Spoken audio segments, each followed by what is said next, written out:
ये आकाशवाणी है।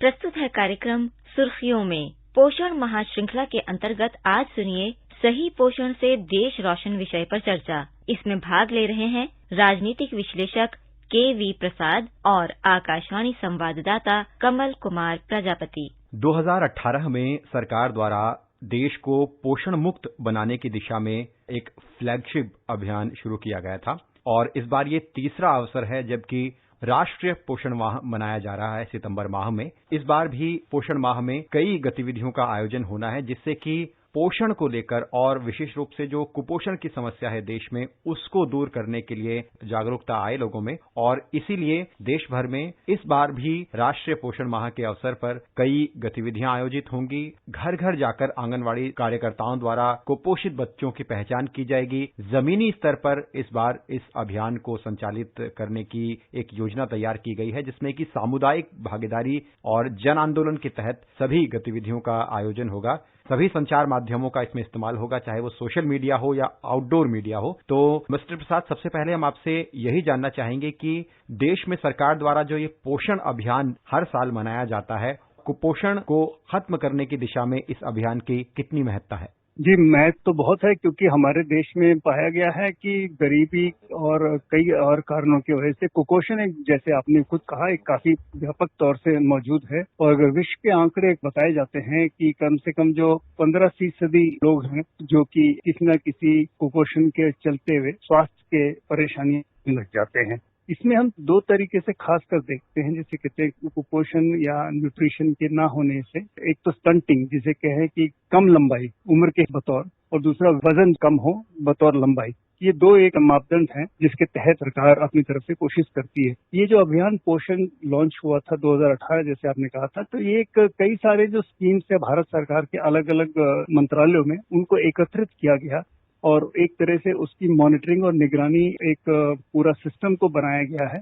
और आंगनवाड़ी जो कि और आशा वर्कर्स इसमें एक बहुत महत्वपूर्ण जिम्मेदारी निभाते हैं और इसको आगे बढ़ाने की तैयारी है। जैसे 2020 के आसपास माना जाता है कि भारत में करीब विश्व के 1/3 जो जनसंख्या है, खासकर जिसमें माँ और बच्चा कुपोषण से ज्यादा पीड़ित रहे हैं और उसकी वजह से कहा जाता है कि जैसे एनीमिया हो, आयरन की कमी हो, खाद्य जो पहले 1000 दिन में जो आपको पौष्टिक आहार मिलना चाहिए उसमें कहीं ना कहीं कमी देखी जाती है। तो ये विश्व का जो पोषण रिपोर्ट है 2020 का, उसके तहत भी कई सारे चीजें सामने आते हैं। तो ये जैसे आपने कहा, माह हर साल पिछले 2 सालों से मनाया गया सितंबर में, और जन आंदोलन जो कि अक्टूबर से मार्च 2021 तक चला है।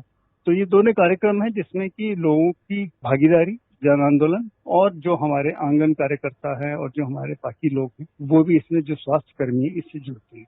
मिस्टर प्रसाद, इस बार इस पोषण अभियान को इस तरह से देख रहे हैं कि 4 हफ्तों में 4 विषयों को विभाजित किया गया है। जैसे कि अगर हम थोड़ा सा इस पर दृष्टि डालें तो पहले हफ्ते में आंगनवाड़ी केंद्रों, विद्यालयों, पंचायत भवनों और सार्वजनिक स्थानों पर पोषण वाटिका या वृक्षारोपण करने का एक तरह से प्रतीकात्मक एक विषय रखा गया है जिससे कि लोगों में जागरूकता आए। और दूसरे हफ्ते में जो गर्भवती महिलाएं हैं, किशोर बच्चे हैं, जो टारगेटेड एक तरह से क्लासेस हैं, उनके लिए योग सत्र का आयोजन किया जाएगा। और तीसरे सप्ताह में फोकस होगा कि आंगनवाड़ी लाभार्थियों को ज्यादा भार वाले जिलों में पोषण किट वितरित की जाएं। और चौथा हफ्ता इसमें बड़ा महत्वपूर्ण है। इस चरण में घर घर जाकर बच्चों का पोषण सर्वेक्षण किया जाएगा। जो 5 वर्ष से कम उम्र के बच्चे हैं उनके वजन और लंबाई का एक अनुपात मापा जाएगा। तो जिस तरह से ये थीम बनाकर और अलग अलग विषय बनाकर जागरूकता के स्तर पर ये कार्यक्रम इस पोषण अभियान में इस माह में चलाया जाएगा, इसे आप किस तरह से देखते हैं? जी, ये बहुत जरूरी भी है क्योंकि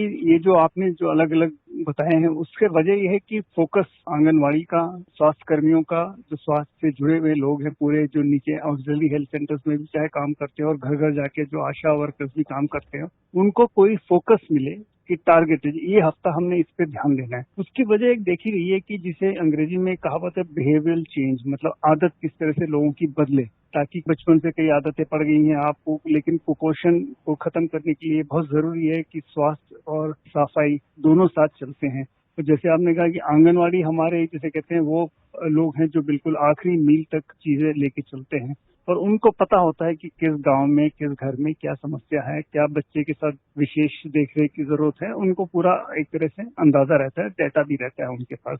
और जैसे गर्भवती महिलाएं, ये बहुत जरूरी है कि उनको और बच्चों को देखा गया है कि एनीमिया बहुत होता है। उसको चलते हुए जो जच्चा बच्चा की जो बात हम करते हैं उस पर बड़ा फर्क पड़ता है कि अगर एनीमिक है, खून की कमी है और वो कहीं ना कहीं आगे बच्चे पे तो असर पड़ता है। तो ये सब चेन तोड़ने की बात है कि भाई कौन सी कड़ी से क्या नुकसान हो सकता है, उसको हम कैसे भरपाई करें। तो ये जो 4 फोकस पॉइंट है वो सब सम्मिलित हैं अगर आप वैसे देखें, लेकिन एक एक हफ्ते में आप टारगेट करके चलेंगे तो 4 हफ्ते का जो कार्यक्रम बनता है वो माह में पूरा आके बैठता है। मिस्टर प्रसाद, आपने जैसा कि कहा कि भारत में कुपोषण एक बहुत बड़ी समस्या रहा है, तो हम आपसे समझना चाहेंगे कि चुनौतियां कौन सी रही जिससे कि ये एक बड़ी समस्या बनी रही, और जैसे कि सरकार ने ये पोषण अभियान का एक पहल शुरू की है, इससे किस हद तक इस समस्या को दूर करने में मदद मिलेगी। और आपने व्यवहार परिवर्तन का जिक्र किया, क्या व्यवहार परिवर्तन से इस समस्या को दूर किया जा सकता है? कुछ ढांचागत स्तर पर भी सरकार द्वारा जो पहल की जा रही हैं वो इस मामले में बड़ी महत्वपूर्ण है। व्यवहार परिवर्तन इसलिए भी जरूरी है कि सबसे बड़ी बात है कि साफ सफाई घर में, आंगन में, घर के आसपास, गांव में, गली में, तो साफ सफाई जिससे कि सीधा सीधा स्वास्थ्य पे असर पड़ता है। तो वो कई चीजें, आदतें अगर नहीं शुरू होती बचपन से ही तो वो दिक्कत होती है, कई चीजें जुड़ती जाती हैं। और अगर हम पिछले आंकड़े भी देखें तो पोषण का जो ओवरऑल न्यूट्रिशन का जो कम से कम मार्च 2019 और 2018 में बढ़ा है, जिसमें कि जैसे मैंने कहा साफ सफाई, स्वच्छ पानी, इसके ऊपर भी रहा है, एनीमिक कंडीशन को दूर करने के लिए भी। तो ये बांटा गया है अलग अलग सेक्टर्स में ताकि सम्मिलित तौर से विकास होता रहे। और बच्चों को लेकर जो समस्या है जैसे कुपोषण की, अगर बच्चे पहले 1000 दिन में उनको अगर पोषण नहीं मिलता है जिस तरह उन्हें मिलना चाहिए, तो उनका जैसे मैंने कहा कि स्टंटेड ग्रोथ और दूसरा वेस्टेज, ये 2 चीजें आगे उनके लिए और पूरे हमारे स्वास्थ्य व्यवस्था पे एक तरह से भार पड़ता जाता है।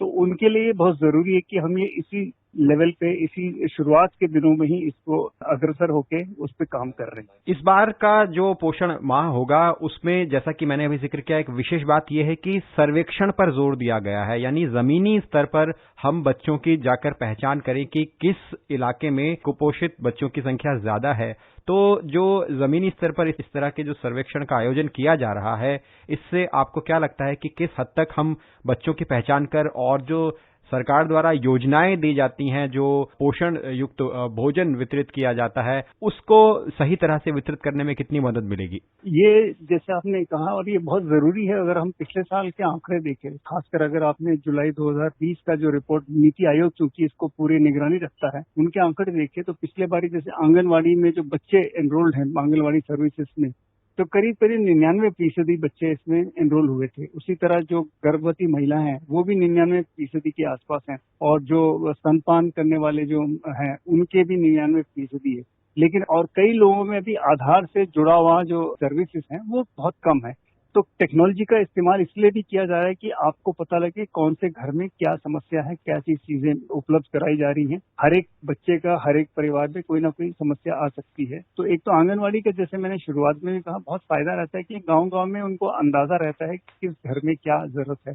और जिस तरह का आईसीटी, जो इन्फॉर्मेशन कम्युनिकेशन टेक्नोलॉजी का इस्तेमाल हो रहा है, और इसमें अगर आप देखें व्यापक तौर से मोबाइल प्लेटफॉर्म्स दिए जाते हैं, तो ये काफी कुछ है। ये 60-40 स्कीम है, मतलब 60% केंद्र का बजट होता है। कई राज्य पिछड़े हुए हैं, पूरी तरह से नहीं कर पा रहे, तो वो समस्या भी दूर तभी होगी जब घर घर जाके आप उस पे काम करेंगे।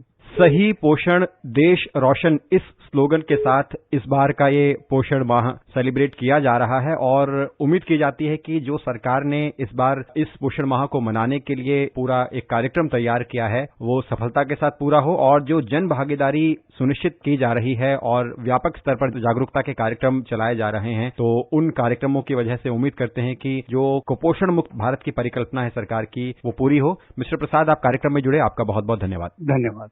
अभी आप सुन रहे थे पोषण महाश्रृंखला के अंतर्गत सही पोषण से देश रोशन विषय पर चर्चा। इसमें भाग ले रहे थे राजनीतिक विश्लेषक के.वी. प्रसाद और आकाशवाणी संवाददाता कमल कुमार प्रजापति। ये कार्यक्रम आकाशवाणी के समाचार सेवा प्रभाग द्वारा प्रस्तुत किया गया। इसे आप हमारे mobile app news on AIR और YouTube channel news on AIR official पर भी सुन सकते हैं। इस कार्यक्रम के संबंध में अपनी प्रतिक्रिया आप हमें ईमेल कर सकते हैं। पता है airnsdtalks@gmail.com। ये कार्यक्रम फिर से सुनने के लिए लॉग ऑन करें हमारी वेबसाइट newsonair.nic.in।